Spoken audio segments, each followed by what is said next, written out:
ஒவ்வொரு குடும்பமாக பார்க்கறதுக்கு கொஞ்சம் டைம் ஆயிடுச்சு. நாங்கள் பார்க்கும்போது கரெக்டாக 11:30 மணி இருக்கும். 11:30லேருந்து 12:30 மணி வந்து பார்த்தோம். நாங்கள் பார்த்துட்டு அவங்களுக்கு ஃபஸ்ட்டு எடுத்தோடனே உள்ளார போனோடனே என்னை மன்னிச்சுக்கோங்கன்னு தான் சொன்னார். கேட்சுவலாக உள்ளார யாருக்கும் அவங்களுக்கு இடம் இல்லை. அவருக்கு பாடி கார்டோ செல்லோ வீடியோவோ எச்சோலையும் கிடையாது அவர்கிட்ட. நாங்கள் போய் அவர் அடித்தா கூட யாரும் கேட்கக்கூட ஆள் கிடையாது. அந்த அளவுக்கு அவர் ஃப்ரீயாக தான் இருந்தார். எங்களை வந்து உட்காருங்க, என்னை மன்னிச்சுக்கோங்க ஃபஸ்ட்டு அப்படின்னு தான் கேட்டார். கேட்டுட்டு உங்கள் குடும்பத்தில் ஒருத்தரை எங்களை ஏற்றுக்கோங்க, உங்களுக்கு என்ன வசதி வேணுமோ செஞ்சு தரோம், உங்கள் குடும்ப பையனாக நாங்கள் பார்த்துக்கோங்க, என்னை மன்னிச்சுக்கோங்கன்னு சொன்னார். அதுக்கப்புறம் என் பையனுக்கு தான் நாங்கள் கண்ட்ரோல் பண்ண முடியல. என் பிள்ளைகள்லாம் பார்க்கணும்னு நினச்சதுனால தான் கூட்டிகிட்டு போனோம்.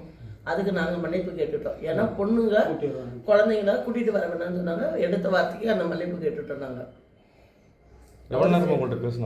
எங்கள்கிட்ட 1 மணி நேரத்துக்கு பக்கம் பேசினாங்க. நாங்களாக தான் நான் வெயிட்டிங் பண்ணுறாங்க சார், நாங்கள் கிளம்புறோம் அப்படின்னு சொல்லிட்டு தான் வெளியே வந்தோம். அவருக்கெல்லாம் போகணும்னு சொல்கிறதுக்கு மனசு வரல. ஒவ்வொரு குடும்பத்தையும் அவர் பார்த்துட்டு அவர் 6 மணிக்கெல்லாம் மண்டபத்தை விட்டு வெளியே வரணும், அடுத்த மண்டபம் புக்கிங் ஆகிருக்குன்னு நாங்களாக தான் வெளியே வந்துட்டோம்.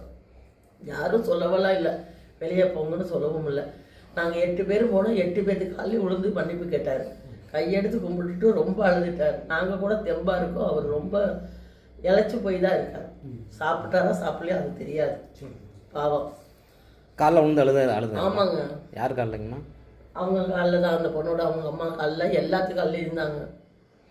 ரொம்ப கஷ்டப்பட்டு போயிட்டார். நம்ம எப்படி அழுவோமோ அந்த நேச்சரில் தான் அழுதார்.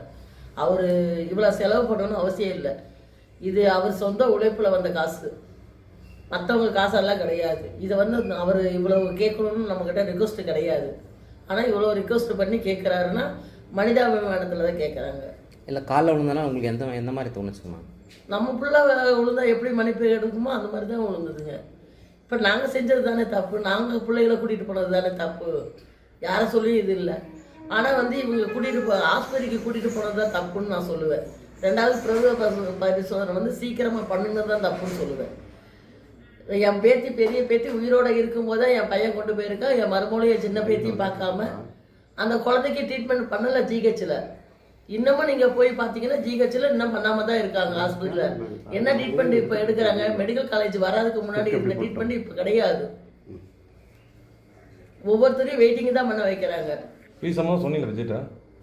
சொன்னாங்க, அவங்க பார்க்கலாம்னு தான் சொன்னார். வேற ஒன்றும் பண்ண முடியாதுல்ல அவரால்.